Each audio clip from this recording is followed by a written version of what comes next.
नमस्कार, मैं डॉक्टर श्रद्धा वशिष्ठ आपका सबके शिक्षा में बेहद स्वागत करती हूँ। क्योंकि बार बार मुझसे एक सवाल पूछा जा रहा है जो कि संबंधित है एमपी कोटा दाखिला से कि एमपी कोटा का मतलब क्या होता है। कई बार पूछा जाता है कि एमपी कोटा के तहत कौन सी क्लासेस तक बच्चों का एडमिशन करवाया जा सकता है। कई बार पूछा जाता है कि यदि एमपीजी हमारे बच्चे को रिकमेंड करेंगे तो क्या हमारे बच्चे का दाखिला ज़रूर होगा। कई लोग यह भी पूछते हैं कि एमपी कोटा के तहत कितने बच्चों का दाखिला एक स्कूल में हो सकता है। तो आपके सभी सवालों का जवाब मैं आज की वीडियो के माध्यम से आपको देने जा रही हूँ।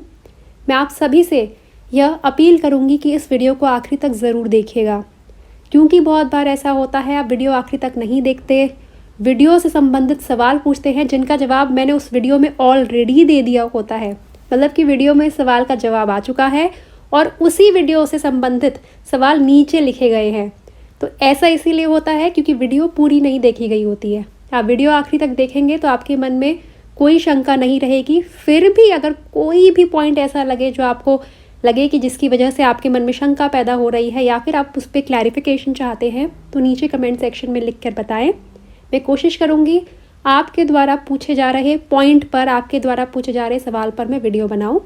साथ ही आप सभी से अपील करूंगी कि सब्सक्राइब बटन के साथ जो बेल आइकन है, घंटी का निशान है, उसे भी प्रेस ज़रूर करें, क्योंकि सब्सक्राइब का मतलब होता है कि आप इस चैनल की वीडियो देखना चाहते हैं, आप उस चैनल के सब्सक्राइबर का एक हिस्सा हैं।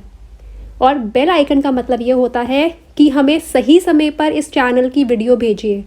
जब आप बेल आइकन दबाते हैं इसका मतलब होता है कि जैसे ही मैं यहाँ से कोई भी वीडियो रिलीज़ करूँगी उसकी जानकारी तुरंत आपके मोबाइल तक पहुँच जाएगी। क्योंकि दाखिलों का समय कहीं ना कहीं आ गया है, 1-2 महीनों में फॉर्म निकल जाएंगे। मैं चाहती नहीं आप में से किसी के हाथ भी फॉर्म भरने का सुनहरा मौका निकले, इसीलिए सब्सक्राइब बटन के साथ साथ बेल आइकन को भी ज़रूर दबाएँ। तो चलिए अब मैं आपको बताती हूँ एमपी कोटा से संबंधित जानकारी। ये सारी जानकारी हिंदी में है, मैं आपको पढ़कर बताऊँगी और इसका मतलब क्या है वह भी साथ ही साथ एक्सप्लेन करती चली जाऊंगी। प्रत्येक माननीय सांसद इस योजना के अंतर्गत एक शिक्षा सत्र में प्रवेश हेतु 10 मामलों में अनुशंसा कर सकते हैं। जो प्रत्येक माननीय सांसद, जो सभी सांसद हैं, सभी एमपी कोटा के तहत एक शिक्षा सत्र में यानी कि एक साल में 10 बच्चों के एडमिशन करवा सकते हैं, 10 बच्चों का नाम रिकमेंड कर सकते हैं। परंतु यह अनुशंसा उन्हीं अभिभावकों के बच्चों के लिए हो जो उस संसदीय क्षेत्र के निवासी हों। लेकिन जो एमपीजी होंगे, जो सांसद होंगे, वह केवल अपने ही संसदीय क्षेत्र के बच्चों का नाम रिकमेंड कर सकते हैं, अपने क्षेत्र के ही बच्चों के नाम की अनुशंसा कर सकते हैं। क्षेत्र कौन सा? उनका संसदीय क्षेत्र, या प्रवेश से पहले उस क्षेत्र में तैनात हो गए हों, या फिर वह बच्चे जिन बच्चों के परिवार दाखिले से पहले उस क्षेत्र में रहने आ गए हों। मान लीजिए दाखिला प्रक्रिया मार्च से शुरू है अगर कक्षा पहले की बात करें, और दूसरी और से ऊपर की कक्षाओं की दाखिला प्रक्रिया अप्रैल में होती है, तो उससे पहले वे जनवरी, फरवरी, दिसंबर में उस क्षेत्र में रहने आ गए हों, माननीय सांसद जी के संसदीय क्षेत्र में रहने आ गए हों, तो जो हमारे सांसद जी हैं वो उन बच्चों की अनुशंसा, उन बच्चों का नाम रिकमेंड कर सकते हैं। रिकमेंड करने का प्रोसीजर क्या होता है, तरीका क्या होता है? तरीका ये होता है कि प्रत्येक माननीय सांसद को कूपन मिलते हैं और 10 कूपन हर सांसद को मिलते हैं, और उन्हें उस कूपन पे 10 जो कूपन होते हैं, 10 कूपन होते हैं, यानी एक ही कूपन में 10 नाम बच्चों के लिखे होते हैं। आम भाषा में कहो तो 10 बच्चों के लिए 10 कूपन मिलते हैं, तो उस बच्चे का नाम भेजना होता है उन्हें स्कूल में। तो यह तरीका होता है। तो इसीलिए यदि आप एमपी कोटा के तहत अपने बच्चों का दाखिला करवाना चाहते हैं तो आपको अपने क्षेत्र के जो सांसद जी हैं, अपने संसदीय क्षेत्र के जो आपके सांसद हैं, उनसे आपको मिलना होगा। या सेवा की बाध्यताओं के कारण निर्वाचन क्षेत्र में विस्थापित हुए हों, या फिर वो सेवाओं की बाध्यताओं की वजह से निर्वाचन क्षेत्र में विस्थापित हुए हों। यह संतुति माननीय सांसद द्वारा अपने लोकसभा संसदीय क्षेत्र में स्थित केंद्रीय विद्यालयों में प्रवेश के लिए होगी। जैसे कि मैंने आपको बताया है कि जो हमारे सांसद होंगे, माननीय सांसद होंगे, वह अपने जो उनका संसदीय क्षेत्र होगा उसमें जो केंद्रीय विद्यालय है उनके तहत 10 बच्चों का दाखिला MP कोटा के तहत वो चाहे तो करवा सकते हैं। यदि किसी माननीय सांसद के निर्वाचन क्षेत्र में कोई केंद्रीय विद्यालय नहीं है तो वह इन प्रवेशों की सिफारिश किसी भी पड़ोसी चिन्हित निर्वाचन क्षेत्र में स्थित केंद्रीय विद्यालय में भी कर सकते हैं। यदि हमारे कोई माननीय सांसद हैं लोकसभा से और उनके अपने निर्वाचन क्षेत्र में कोई भी केंद्रीय विद्यालय नहीं है, मान लीजिए ऐसा है, क्योंकि ऐसा है, तो ऐसी स्थिति में वह अपने जो उनका निर्वाचन क्षेत्र है उसके साथ जो निर्वाचन क्षेत्र पड़ता है, उनका जो संसदीय क्षेत्र है, निर्वाचन क्षेत्र है, उसके साथ जो निर्वाचन क्षेत्र पड़ता है उसमें बच्चों की सिफारिश कर सकते हैं। यानी कि उनके निर्वाचन क्षेत्र में तो कोई केंद्रीय विद्यालय नहीं है, ऐसे अगर कोई माननीय सांसद के उनके निर्वाचन क्षेत्र में नहीं है तो उनके निर्वाचन क्षेत्र के साथ का जो निर्वाचन क्षेत्र है, जो पड़ोसी निर्वाचन क्षेत्र है, उसमें वह 10 बच्चों के नाम रिकमेंड कर सकते हैं।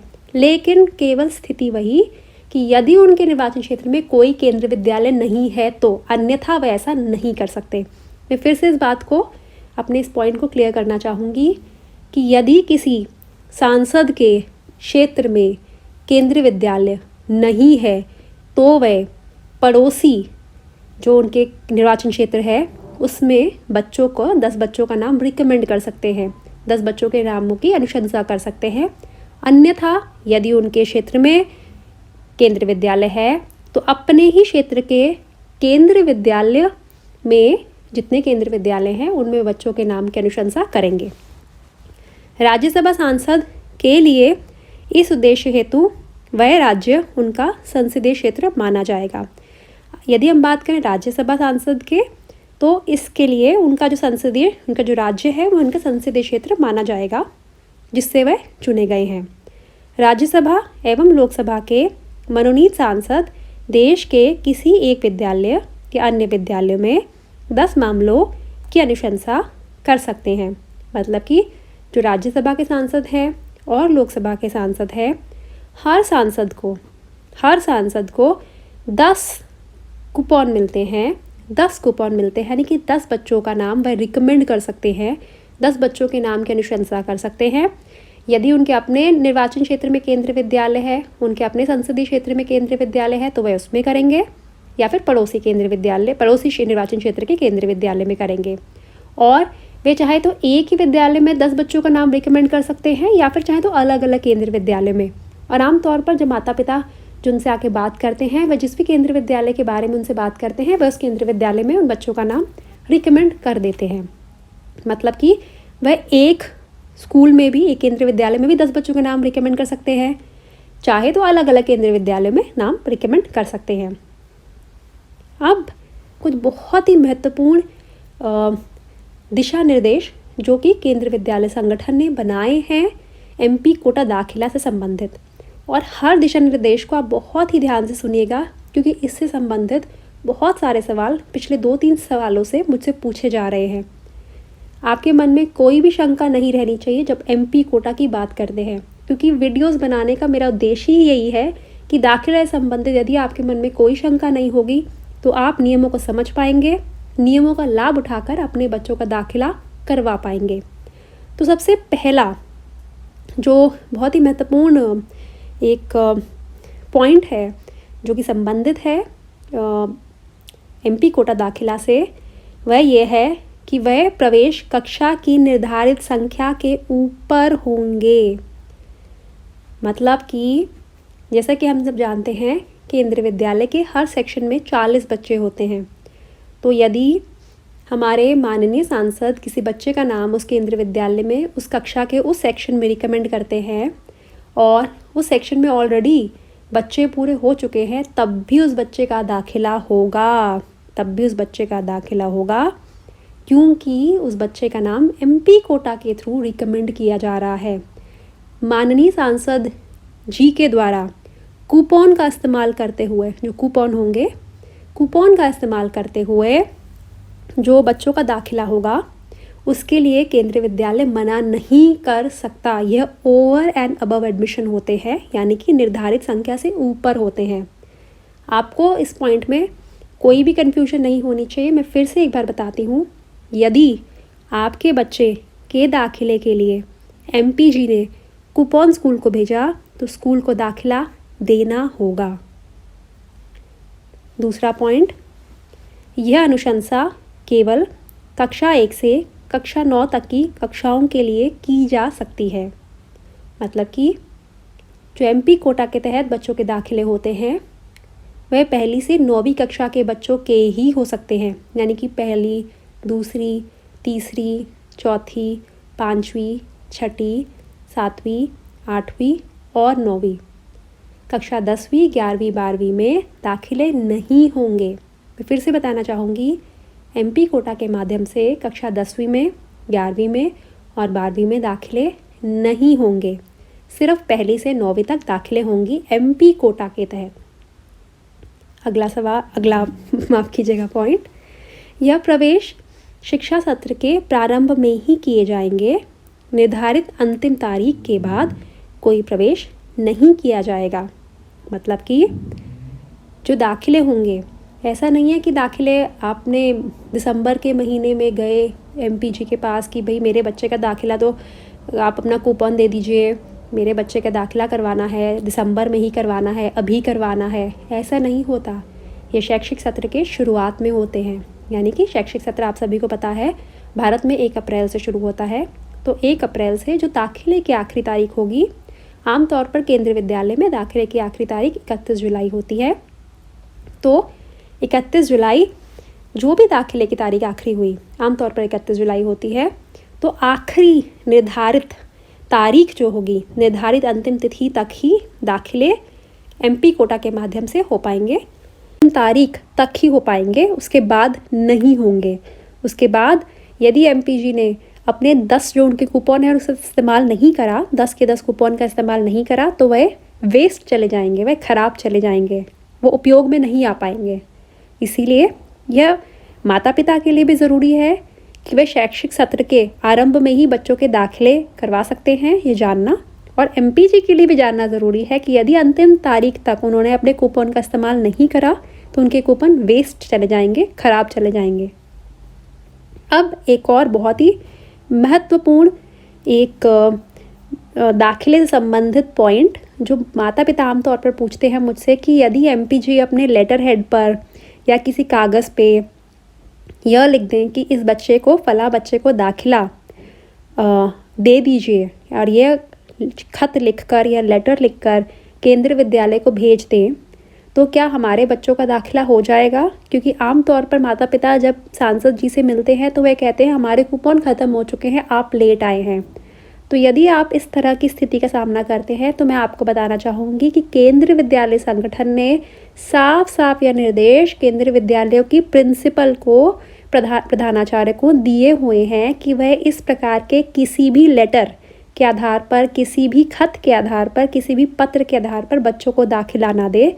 MPG के माध्यम से जो दाखिले होंगे वह केवल MP कोटा के तहत जो कूपन केंद्रीय विद्यालय संगठन MPG को जारी करेगा, MPG को देगा, सिर्फ उसी के आधार पर होंगे। उसके अलावा MPG की तरफ से कोई भी सिफारिश, चाहे वह लेटर के माध्यम से है, खत के माध्यम से है, किसी लेटर हेड पे भेजा जा रहा है या किसी और लिखित माध्यम से, उसे केंद्रीय विद्यालय की प्रिंसिपल उसे आधार बनाकर बच्चों को दाखिला नहीं देंगी। तो इम्पॉर्टेंट पॉइंट, यह अनुशंसा माननीय सांसदों को केंद्रीय विद्यालय संगठन मुख्यालय द्वारा उपलब्ध कराए गए निर्धारित प्रपत्र में किए जाने पर ही मान्य होगी। अन्य किसी फॉर्म प्रारूप में संतुति भेजे जाने पर कोई विचार नहीं किया जाएगा। अब एक और बहुत ही इम्पोर्टेंट पॉइंट, यह भी लोग पूछते हैं कि मैम हमारे बच्चे की उम्र दाखिले से, जो दाखिले की उम्र है कम से कम उम्र, न्यूनतम उम्र से कम है या फिर अधिकतम उम्र से ज़्यादा है, तो हमारा बच्चे का तो दाखिला हो जाएगा ना? MPG कह रहे हैं कि वे हमारे बच्चे का नाम रिकमेंड करेंगे। तो ऐसी स्थिति में आपको बताना चाहूँगी कि आपके बच्चे का दाखिला नहीं हो पाएगा। क्योंकि MPG जिस भी बच्चे का नाम रिकमेंड करेंगे वह बच्चा दिशा निर्देशों के अनुसार जो ज़रूरी कुछ जिसे कहते हैं ज़रूरी मिनिमम एलिजिबिलिटी क्राइटेरिया, यानी कि यह बातें तो बच्चे में दाखिले के समय होनी चाहिए, यानी कि उम्र से संबंधित नियम के तहत वह सही होना चाहिए, कम से कम उम्र से कम नहीं होनी चाहिए, उसकी उम्र ज़्यादा से ज़्यादा उम्र से ज़्यादा नहीं होनी चाहिए। इस प्रकार के जो भी नियम है केंद्रीय विद्यालय संगठन ने बनाए हैं दाखिले के लिए, उन नियमों के तहत बच्चा खरा उतरता हो, उन नियमों का उल्लंघन ना होता हो, तब उस बच्चे को दाखिला मिल जाएगा MP कोटा के माध्यम से, अन्यथा नहीं।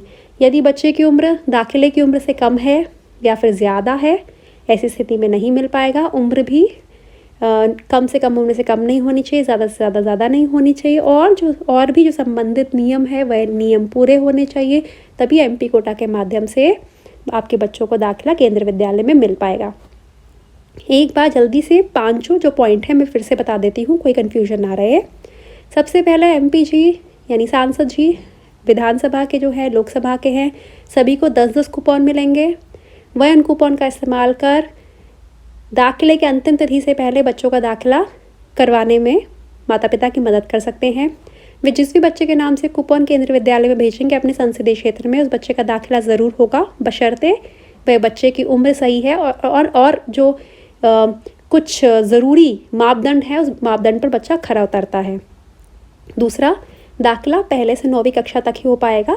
10वीं, 11वीं, 12वीं कक्षाओं में बच्चों का दाखिला MP कोटा के माध्यम से नहीं हो पाएगा। तीसरा, ऐसा नहीं है कि साल में कभी भी MP कोटा के माध्यम से दाखिला होगा। निर्धारित अंतिम तिथि तक ही दाखिला हो सकता है, उसके बाद दाखिला नहीं होगा। यदि MP जी ने अपने कूपन का इस्तेमाल नहीं करा तो उनके कूपन भी बर्बाद जाएंगे। एक और बहुत ही इंपॉर्टेंट पॉइंट कि MP जी अगर कूपन आपको नहीं देते, कहते हैं कि आप चिंता मत करिए, हम लेटर भेज देंगे स्कूल को, या हम स्कूल को एक ख़त लिख देंगे, तो आप इन बातों में भी मत आइएगा, क्योंकि केंद्रीय विद्यालय के प्रिंसिपल इस तरह की किसी भी लेटर को या किसी खत को या किसी एप्लीकेशन को आधार मानकर आपके बच्चों को दाखिला नहीं देंगे। और बहुत ही इम्पोर्टेंट पॉइंट कि वह बच्चा केंद्रीय विद्यालय संगठन के द्वारा जो दिशा निर्देश जारी करते हैं उनके अनुसार भी पात्र होना चाहिए। साथ ही जो माननीय सांसद होंगे वे अपने निर्वाचन क्षेत्र में, अपने संसदीय क्षेत्र में जो केंद्रीय विद्यालय हैं उन्हीं में बच्चों को रिकमेंड कर सकते हैं। यदि उनके क्षेत्र में कोई भी, इस बात का मैं बार बार बोल रही हूँ, इस बात का ध्यान रखिएगा, यदि उनके संसदीय क्षेत्र में कोई भी केंद्रीय विद्यालय नहीं है तो वह अपने पड़ोसी निर्वाचन क्षेत्र के केंद्रीय विद्यालय में बच्चों का नाम रिकमेंड कर सकते हैं। तो यह था MP कोटा से संबंधित बहुत ही महत्वपूर्ण जानकारी जो मैं आपके लिए लाना चाहती थी। उम्मीद करती हूँ उस जानकारी से आप लाभ होगा। यदि आपके मन में फिर भी है कोई शंका, कोई कन्फ्यूजन, तो आप नीचे कमेंट सेक्शन में मुझे लिखकर बताएं। कोशिश करूँगी आपके सवालों के जवाब पर आधारित वीडियो आने वाले दिनों में लेकर आऊँ। साथ ही आप सभी को कहना चाहूँगी कि आपके ढेर सारे गेट वेल सून, जल्दी मैम ठीक हो जाइए के मैसेजेस मुझे मिल रहे हैं। बहुत बहुत बहुत अच्छा लग रहा है, और शायद आपकी ही दुआओं का असर है कि मेरी इम्प्रूवमेंट पहले से बहुत फास्ट है। और आपके लिए मैं हर रोज़ वीडियो बनाना मैंने शुरू कर दिया है। ये आज की वीडियो है, मैं कल फिर रिकॉर्डिंग करूँगी। हालांकि मैं दिन में एक ही वीडियो रिकॉर्ड कर रही हूँ, पहले मैं दिन में 2-2, 3-3 भी करती थी, अब फ़िलहाल एक ही रिकॉर्ड करूँगी, लेकिन आपके लिए रोज़ाना मैं वीडियो लेकर आऊँगी। मेरी सेहत का मैं कोई भी असर बच्चों के दाखिले पर नहीं होने दूँगी, ये मेरा आपसे वादा है। अब मुझे डॉक्टर श्रद्धा वशिष्ठ को इजाज़त दीजिए। नमस्कार।